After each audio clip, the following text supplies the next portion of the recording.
Dans les jeux Granny, le protagoniste doit trouver un moyen pour échapper à une grand-mère sadique prête à tout pour le tuer. Elle lui donne exactement 5 jours pour trouver une solution pour s'en sortir, sinon ça en est fini pour lui. Malgré cette mécanique en apparence très simpliste, il y a bel et bien une histoire derrière ces jeux. Pour cette vidéo, j'ai analysé plus de 13 jeux du même développeur qui sont tous connectés à Granny, afin de vous expliquer clairement l'histoire qui se cache derrière de manière chronologique.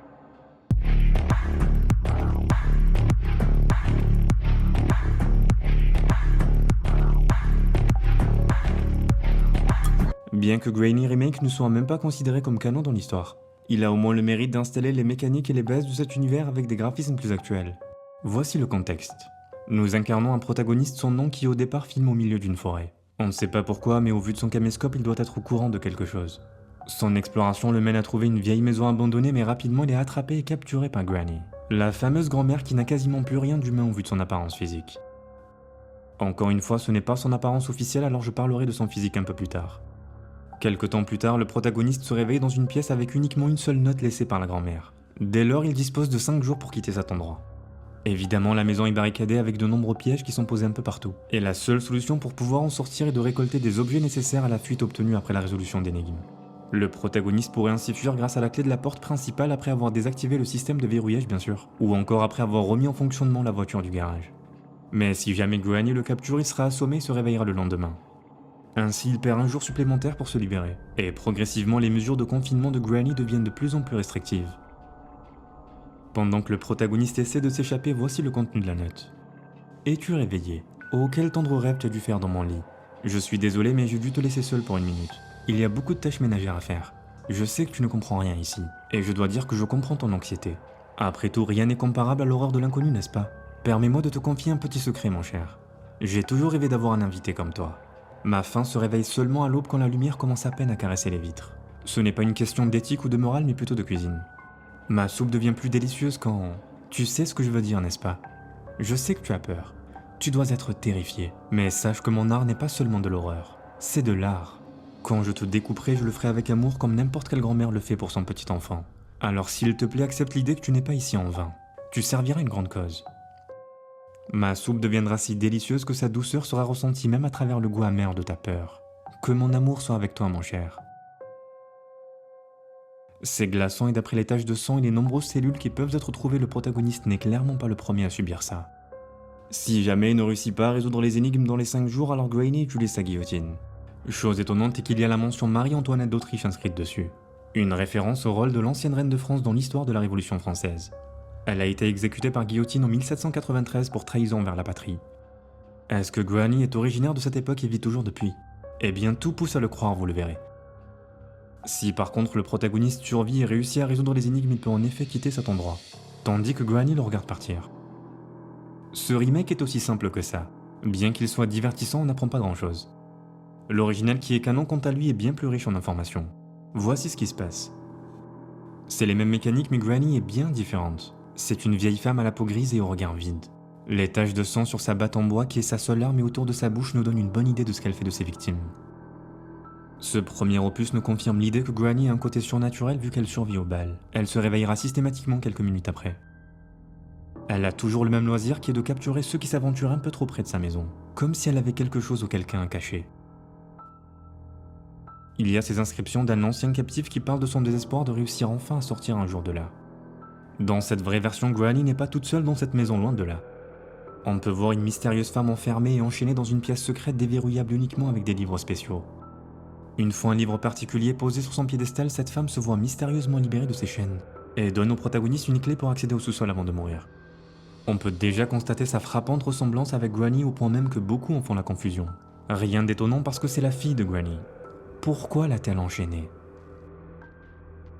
Au sous-sol, on apprend aussi l'existence d'une créature étrange et hostile, mi-araignée mais humaine et qui a exactement le visage de la femme enchaînée.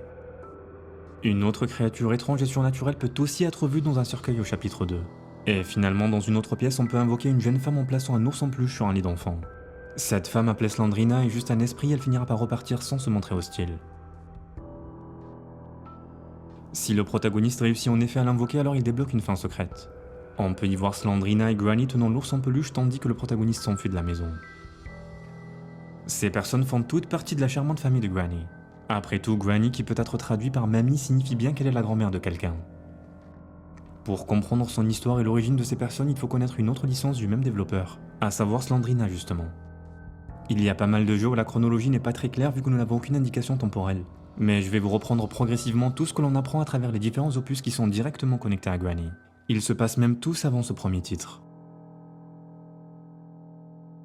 Le premier d'entre eux est naturellement appelé Slandrina. Le système de jeu comme tout le reste est assez similaire à Granny. Il faut trouver des objets utiles pour quitter différents endroits, que ce soit un hôtel en réparant l'ascenseur ou un entrepôt en retrouvant les clés. Le plus important est que quelqu'un suit ou plutôt hante le protagoniste qu'il doit impérativement éviter. Sinon il mourra si cette entité le regarde un peu trop longtemps. Cette chose est comme vous l'aurez compris Slandrina. Elle est déjà sous forme d'esprit errant et elle est surtout la petite fille de Granny. Le tout est de savoir comment elle est devenue cette chose et pourquoi elle tourmente les explorateurs. Le deuxième jeu Slandrina The Cellar s'intéresse plus à un moyen de protection contre la créature. Le protagoniste doit trouver 8 livres anciens dans une cave où se trouve la petite fille de Granny. On ne sait pas ce qu'elle fait là mais elle semble vouloir à tout prix protéger ses livres. Dès ce deuxième opus, ses agressions deviennent plus violentes et elles se manifestent beaucoup plus qu'auparavant jusqu'à tuer le protagoniste s'il la regarde trop longtemps. Des traces de sang peuvent se trouver au sol, signe que d'autres sont passés par là mais n'ont pas réussi à la contenir. On ne sait pas si le protagoniste est venu ici par lui-même pour sceller Slandrina ou s'il a été capturé. Dans tous les cas, en réussissant à récolter ces 8 livres ou parfois l'esprit de Slandrina en sort, on arrive à une cinématique assez intéressante dans laquelle on peut la voir se faire repousser par une force invisible. Ces livres jouent un rôle dans la malédiction qui l'a transformée. Ce n'est que dans le troisième titre, House of Slandrina, qu'on apprend un peu plus sur le reste de la famille. Le protagoniste doit atteindre le sous-sol de la maison familiale après avoir récolté 8 pièces dispersées d'une peinture. Tout pousse à croire que c'est l'ancien protagoniste qui cherche toujours à enquêter sur l'esprit. Pour la première fois, nous voyons un autre personnage dans cette maison. Une femme en train de pleurer. Elle n'attaque pas le protagoniste, mais c'est Slandrina qui viendra le chasser une fois qu'il découvre ça. Cette femme est la fille de Granny, rappelez-vous. Une nouvelle fois, les 8 livres de l'ancien titre peuvent être retrouvés ici, mais le plus important est dans le sous-sol une fois les objets récoltés. Un coffre contenant une photo de famille. On peut y voir Slandrina, la fille de Granny qui est donc aussi la mère de Slandrina, et un autre homme qui est son père. Il est appelé Slenderman et a sa propre licence. Dans la dernière cinématique, on peut voir les trois réunis. Cette maison était leur maison autrefois avant qu'un malheur ne les frappe. Nous avons donc de nouvelles informations sur cette famille. Il y a 3 générations pour l'instant. La génération de Granny, la génération de sa fille dont on ignore toujours le nom, même si elle se fait appeler Angeline par les fans mais rien d'officiel, et finalement la génération de la petite fille Slandrina. Au vu du physique de la mère de Slandrina, elle est aujourd'hui extrêmement âgée. Elle a la même peau grise, des dents acérées et des cicatrices sur son visage comme Granny. Slandrina The School est l'opus qui nous décrit un peu mieux l'adolescence de la petite fille. Le protagoniste visite son ancienne école. Le but est de rétablir l'alimentation dans l'espoir de déverrouiller une porte qui cache un secret la concernant. L'ours en peluche Teddy qu'on a vu dans le premier jeu Granny peut être ramassé. Il appartenait à Slandrina et était probablement son seul ami au vu de ce qu'on découvre une fois le courant rétabli. Une fois la porte déverrouillée, on accède à une salle de classe avec une seule table qui appartenait à Slandrina. Le protagoniste doit déposer Teddy à l'intérieur pour faire apparaître une photo. C'était sa photo de classe dans laquelle on peut voir Slandrina avec les autres enfants rayés par des croix.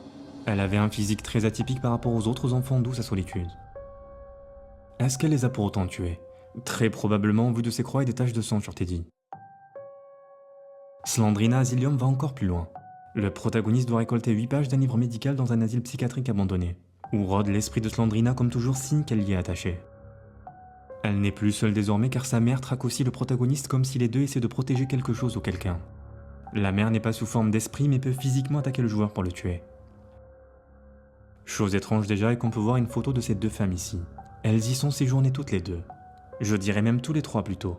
En effet, dans l'une des salles on peut trouver un nouveau-né. C'est l'enfant de Slandrina au vu de sa ressemblance avec elle. C'est lui que les deux essaient de protéger. Il est né dans cet asile. Un autre membre se rajoute donc à cette charmante famille. Il est de la 4e génération. Qui est le père de cet enfant? Le jeu Slandrina The Forest nous l'explique. Un protagoniste est à la recherche du secret d'une sombre forêt où des esprits rôderaient. Pour ça, il doit réunir 7 clés afin d'ouvrir un mystérieux cercueil. Évidemment, l'esprit qui habite cette forêt est celui de Slandrina qui protège quelque chose comme à son habitude. Quand il entre dans une maison abandonnée, on peut voir une manifestation d'un homme apparaître l'espace de quelques secondes. C'est l'esprit de l'homme qui dort dans le cercueil. Quand on l'ouvre, on trouve un homme à la peau blanche qui est le stéréotype même d'un vampire. Il est appelé Nosferatu. À côté se trouve une photo de lui avec Slandrina ainsi que leur enfant vu dans l'asile. Et oui, c'est bien lui le mari. Ça explique l'apparence abominable de leur enfant qui a bien grandi depuis. Nosferatu est loin d'être mort. Dans la scène finale, on peut le voir ouvrir les yeux après le départ du protagoniste. Il sera revu dans le dernier jeu Slandrina. Si la jeune femme a donné naissance à l'enfant, c'est forcément avant qu'elle ne soit réduite en esprit. Le jeu de Child of Slandrina nous explique enfin l'origine de son état. Le protagoniste commence par se réveiller dans une cellule où il doit s'échapper. Le but est ici de récolter 8 morceaux de clés pour ouvrir un coffre-fort. La zone est occupée par l'enfant de Slandrina qui a bien grandi et peut désormais attaquer mortellement le protagoniste. Bien qu'il ait des membres humains, ils sont pour la majorité inversés comme ses bras et ses jambes. Il y a aussi son grand-père Slenderman qui ne laissera pas le protagoniste mettre la main sur les morceaux de clés aussi facilement.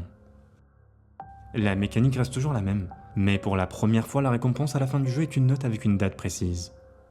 Cette note est un passage du journal intime de Slandrina. Pendant que le protagoniste quitte la zone alors que tout s'effondre autour de lui à cause de la colère de Slandrina. Je vous lis le contenu. Le 10 juillet 1892. Cher journal, j'ai passé une bonne journée aujourd'hui mais je commence à avoir des nausées. Toute la famille allait au parc et le temps était magnifique. Maman était de très bonne humeur, ce qui n'arrive pas si souvent. Quand nous sommes rentrés à la maison, elle nous a préparé le dîner. J'ai trouvé le goût un peu bizarre mais je n'ai pas osé dire quoi que ce soit. Père était pâle et a dû se coucher tout de suite après le dîner. Je peux l'entendre dans l'autre pièce. La douleur. Je me sens encore plus mal maintenant. J'ai la tête qui tourne. Ce qu'il faut comprendre par là est que c'est la mère qui les a empoisonnés. C'est pour cette raison que nous l'avons vu dans un autre jeu très attristé. Nous ne savons pas qui l'a poussé à faire ça, mais d'après cette note et d'après l'asile psychiatrique, elle n'est pas du tout stable. C'est cet empoisonnement qui a physiquement tué Slandrina. Mais son esprit, quant à lui, est resté piégé dans ce monde. Nous ne savons pas non plus à quelle période se déroulent ces jeux, mais d'après les technologies trouvées, nous devons être à au moins un siècle plus tard. Les parents de Slandrina et Granny sont toujours vivants, mais il est clair qu'ils ne sont plus tout à fait humains. La mère semble avoir fait une sorte de pacte en sacrifiant sa famille, mais n'a pas obtenu ce qu'elle voulait. La malédiction s'est répandue sur toute sa famille et les a transformés en ces choses sanguinaires. C'est finalement Slandrina X qui clôture cette licence et permet enfin à Granny de commencer. Le protagoniste se trouve enfermé dans le manoir de Nosferatu où il doit s'échapper. Il n'est plus question de récolter un nombre d'objets, mais plutôt de suivre une série d'énigmes censées le mener jusqu'à la sortie. La clôture de cette licence se fait en beauté parce que tous les antagonistes sont réunis. Slandrina rôde dans le manoir de son mari, évidemment. Nosferatu lui-même attaque si jamais il entend le moindre bruit suspect. Leur enfant est également présent et si jamais le protagoniste lui fait du mal, sa mère Slandrina interviendra systématiquement. Et finalement, la mère Angeline se retrouve étrangement enchaînée et emprisonnée dans une cellule. Je pense que c'est Nosferatu qui l'a réduite à cet état une fois qu'il a appris qu'elle était la coupable de l'empoisonnement de sa femme Slandrina, ce qui a détruit sa vie et brisé fatalement leur couple. À l'issue des énigmes, le protagoniste parvient à une salle secrète où encore une fois un mystérieux livre se trouve à l'intérieur. Il doit le saisir et réciter une sorte d'incantation sans être perturbé par Slandrina, jusqu'à ce qu'elle soit totalement scellée à l'intérieur. On peut voir son visage se dessiner sur les pages à mesure que le scellement progresse. Une fois ceci fait, le protagoniste quitte le manoir qui s'effondre, le tout étant perturbé par les autres membres qui sont toujours vivants mais furieux à cause du scellement qui les prive une nouvelle fois de leur bien-aimé. Le protagoniste réussira à sortir à temps. Nosferatu, Angeline et l'enfant resteront tous piégés sous les décombres. Cette licence se clôture comme ça. Pour info, il y a 2 autres jeux qui je trouve n'apportent pas grand chose. Le premier est Slandrina 2D. On incarne Alexander qui vient explorer une maison abandonnée où se trouvent Slandrina et sa mère. À la fin du jeu, il libère une autre captive nommée Alicia. L'autre est Slandrina The Cellar 2. C'est exactement le même que le premier, à savoir qu'il faut récolter 8 livres spéciaux dans une cave. Mais cette fois-ci, il y a la mère de Slandrina en plus et le protagoniste ne réussira pas à leur échapper. Maintenant que vous êtes enfin familiarisé avec ces personnages, revenons à Granny. D'une façon ou d'une autre, elle a réussi à les sortir des décombres pour les ramener chez elle. Sa fille Angeline a été enfermée dans la cellule comme on l'a vu, et plus tard corrompue en cette abomination qui vit sous le sous-sol de la maison. Sa petite fille Slandrina réapparaît quelques secondes à travers l'ours en peluche mais sans pour autant redevenir hostile. Et son arrière-petit enfant Nosferatu réapparaîtront dans le 2e chapitre du jeu en compagnie d'un autre antagoniste. Le moins qu'on puisse dire est que la malédiction a aussi atteint Granny. Elle a enfermé sa fille Angeline dans une salle isolée parce que c'est à cause d'elle que toute la famille a sombré. Rien ne serait arrivé si elle n'avait pas empoisonné son mari et sa fille. Dans Granny chapitre 2, le protagoniste doit s'échapper d'une maison encore plus grande. Comme toujours, il a 5 jours. Par ça, on peut en déduire que la fin canon du premier chapitre est celle où il se fait capturer avant sa fuite mais sans se faire éliminer. La grand-mère a tout déplacé dans cette grande maison. Chaque partie est remplie comme toujours de dangers, mais cette fois-ci Granny n'opère plus toute seule. Elle est accompagnée de son mari qu'on appelle tout simplement Grandpa pour grand-père. Nous ne savons pas grand-chose sur lui à part le fait qu'il soit presque sourd. que son apparence est moins monstrueuse que celle de sa femme même s'il est tout aussi insensible à la mort, et selon le développeur il était un vétéran de guerre. Leur arrière-petit-enfant est également présent dans l'un des sous-sols. Il reste toujours aussi hostile mais il se calme lorsqu'on lui donne une portion de viande. Il doit tenir ça de son vieux père le vampire. Son père Nosferatu est également présent d'ailleurs. Il a perdu la vie depuis l'écoulement de son manoir mais son corps a été conservé ici par Granny. Nous avons aussi droit à l'animal de compagnie du couple. On ne sait pas exactement ce que c'est mais si le protagoniste s'en approche ses tentacules surgissent pour le dévorer. Il y a 6 mauvaises fins possibles dans ce deuxième chapitre. La première est obtenue lorsque le protagoniste est capturé par le couple et conduit vers la Vierge de Fer. C'est un sarcophage avec des pics qui transpercent la victime. Dans une optique assez similaire, il y a la fin par électrocution. A noter que c'est toujours Granny qui donne l'ordre à son mari de commencer les tortures et jamais l'inverse. Dans une autre fin, elle jette un morceau de viande devant le protagoniste pour attirer l'enfant de Slandrina. Ceci le pousse à dévorer le protagoniste. Si vous faites du mal à cet enfant au cours de la partie, Granny se montre encore plus hostile. C'est son arrière-petit-enfant après tout. La dernière fin montre le protagoniste se noyer dans l'eau à cause du monstre aquatique. Bien sûr, on peut aussi réussir à s'échapper, que ce soit par la porte principale, par bateau ou même par un hélicoptère. Le chapitre 3 se déroulera sans ce protagoniste. Dans ce dernier chapitre, un inconnu arrive devant une grande maison perdue au milieu de nulle part. Peut-être pour demander de l'aide ou parce qu'il a entendu parler de cette famille, mais dans tous les cas, il finira par être capturé. Le grand-père finit par remarquer sa présence et le prend en otage comme de nombreuses personnes avant lui. Le système des 5 jours est toujours en place. Beaucoup de temps s'est écoulé depuis la dernière fois parce que leur nouvelle maison est équipée de technologies de notre époque. Elle est uniquement occupée par les grands-parents ainsi que leur petite-fille Slandrina cette fois-ci. Ils ont réussi à contourner le processus de son scellement pour la libérer à nouveau, même si certes elle reste toujours sous forme d'esprit. Elle a même récupéré ses facultés de l'époque, à savoir éliminer le joueur s'il la regarde trop longtemps. Mais pour la première fois il est possible de la faire disparaître. Il faut une fois de plus placer son ours en peluche sur un lit d'enfant. Cet objet est la seule chose qui l'attache à sa vie d'avant malédiction. Avant de définitivement disparaître, elle laisse une clé au protagoniste pour l'aider à progresser et ainsi fuir. On peut penser qu'il l'a enfin libéré, d'où son dernier geste plutôt amical. Comme dans les autres chapitres, il y a plusieurs fins possibles. Le couple peut aussi bien mettre le protagoniste dans une voiture pour y mettre le feu, le jeter dans la gueule de leur nouvel animal de compagnie, ou encore l'écraser avec le train qu'ils comptaient utiliser pour fuir. Dans les bonnes fins, le protagoniste peut fuir ce cauchemar soit en remettant en fonctionnement le train, ou simplement sortir par la porte principale en l'ouvrant depuis la salle de contrôle. L'histoire de Granny est sujette à de nombreuses interprétations. Il est évident que la grand-mère et son mari vivent depuis très longtemps, corrompus depuis que leur fille Angeline a empoisonné sa fille Slandrina et son mari Slenderman. Ça pourrait être dû à des troubles mentaux ou à une croyance selon laquelle elle obtiendrait quelque chose en agissant comme ça. Elle a beaucoup regretté, et elle est aujourd'hui enfin éteinte depuis sa libération dans le premier jeu Granny. Sa fille Slandrina s'est mariée avec une sorte de vampire qui à leur tour a eu un enfant. Le mari est également décédé dans Slandrina X. Et Slandrina semble enfin être libérée de sa malédiction depuis ce 3e chapitre. On ne sait pas ce qui est advenu de son enfant, mais ses arrière-grands-parents prennent soin de lui. Voilà tout ce que nous savons sur cette histoire à ce jour. Il a fallu plus de 13 jeux étalés sur 10 ans pour construire cet univers. J'espère que vous le comprenez un peu mieux grâce à cette vidéo. Merci d'avoir suivi jusqu'au bout. Si cette vidéo vous a plu, merci aussi de laisser un pouce bleu qui m'aide beaucoup à progresser. Et nous, on se dit à la prochaine.